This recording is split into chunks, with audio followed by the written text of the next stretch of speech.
गुरु जी का खालसा श्री वाहिगुरु जी की फतेह। जन्म साखी 10 गुरुओं की सूरज प्रकाश ग्रंथ। साखी गुरु गोबिंद सिंह जी की गुरु गद्दी का तिलक लगना। औरंगजेब की कैद में श्री गुरु तेग बहादुर जी ने अपना अंतिम समय पास जानकर 5 पैसे तथा नारियल एक सिख के हाथ आनंदपुर भेजकर गुरु गद्दी अपने साहिबजादे श्री गोविंद राय जी को दे दी। परंतु गुरु गद्दी पर बैठने की पूरी मर्यादा श्री गुरु तेग बहादुर जी के अंतिम संस्कार करने के उपरांत 12 मई को की गई। इस समय बाबा बुड्ढा जी से 5वीं पीढ़ी उनके बड़े पुत्र बाबा राम कुई बाबा गुरबख्श सिंह, जिन्हें आप जी को गुरुगद्दी का तिलक लगाकर गुरु की मर्यादा अर्पण की। तदुपरांत संगत ने अपनी अपनी भेंट अर्पण करके आपको नमस्कार किया। धन श्री गुरु गोबिंद सिंह जी महाराज। शस्त्र विद्या का अभ्यास करना। आप जी ने गुरु गद्दी पर बैठकर अपने बाबा श्री गुरु हरगोबिंद जी की तरह मीरी पीरी दोनों कामों को अपना लिया। अच्छे योद्धा, शास्त्र तथा घोड़े अपने पास इकट्ठा करने शुरू कर दिए। बीबी वीरों के 5 पुत्र, बाबा सुरजमल जी के 2 पुत्र तथा श्री गुरु हरगोबिंद जी के पुरोहित का पुत्र दयानंद आदि योद्धा सदगुरु जी के पास आनंदपुर रहने लगे। सदगुरु जी इनसे मिलकर नित्य प्रति शास्त्र विद्या का और घोड़े की सवारी का अभ्यास करते रहते।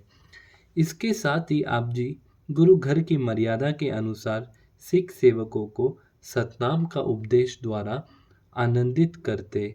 विचित्र नाटक में आप जी लिखते हैं, राज साज हम पर जब आयो, जता शकत तब धर्मल चलायो, भती भती बन खेल शिकारा, मारे रिच रोम मक्कारा। धन श्री गुरु गोबिंद सिंह जी महाराज। विवाह 1734 की वैसाखी के समय जब देश विदेश से सदगुरु जी के दर्शन के लिए संगत आई और लाहौर की संगत में एक सुभिक्षी क्षत्रिय जिसका नाम हरजस था, उन्होंने अपनी लड़की जीतों का रिश्ता गुरु जी के साथ कर दिया। विवाह का दिन आषाढ़ महीने में नित्य करके गुरु जी ने देश के बिगड़े हुए हालात को भाप रखकर आनंदपुर से 7-8 मील उत्तर दिशा पहाड़ में एक सुंदर शहर रचकर उसमें सुबुक्षी के परिवार को निवास करवा दिया तथा 23 आषाढ़ी 1734 को अपने विवाह की मर्यादा को पूर्ण किया। आजकल यह स्थान गुरु का लाहौर नाम से प्रसिद्ध है। धन श्री गुरु गोबिंद सिंह जी महाराज। गुरु जी का नित्य कर्म।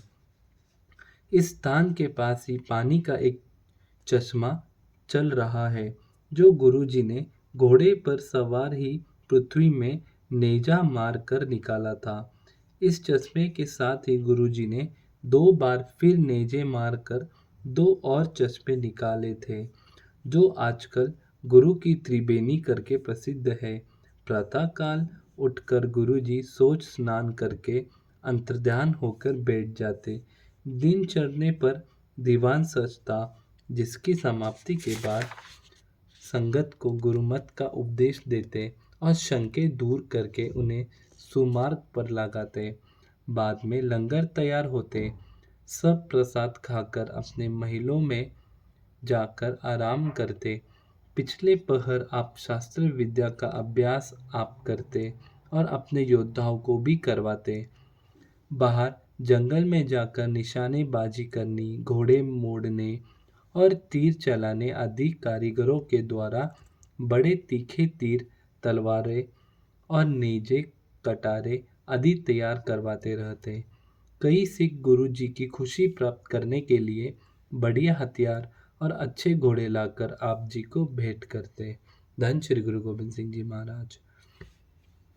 अपने योद्धाओं के साथ जंगल में जाकर शिकार खेलते, घोड़े दौड़ाते, तीर अंदाजी और बंदूक की निशानेबाजियां करते, ढाल तलवार का प्रयोग आदि आप जी का युद्ध अभ्यास का नित्य कर्म था। अपने योद्धाओं की शिकार चढ़ते की तैयारी के लिए आप जी ने एक बड़ा नगारा भी तैयार करवाया, जिसका नाम रंजीत नगारा रखा। धन श्री गुरु गोबिंद सिंह जी महाराज। वाहिगुरु जी का खालसा, वाहिगुरु जी की फतेह। धन श्री गुरु गोबिंद सिंह जी महाराज, धन श्री गुरु गोबिंद सिंह जी महाराज।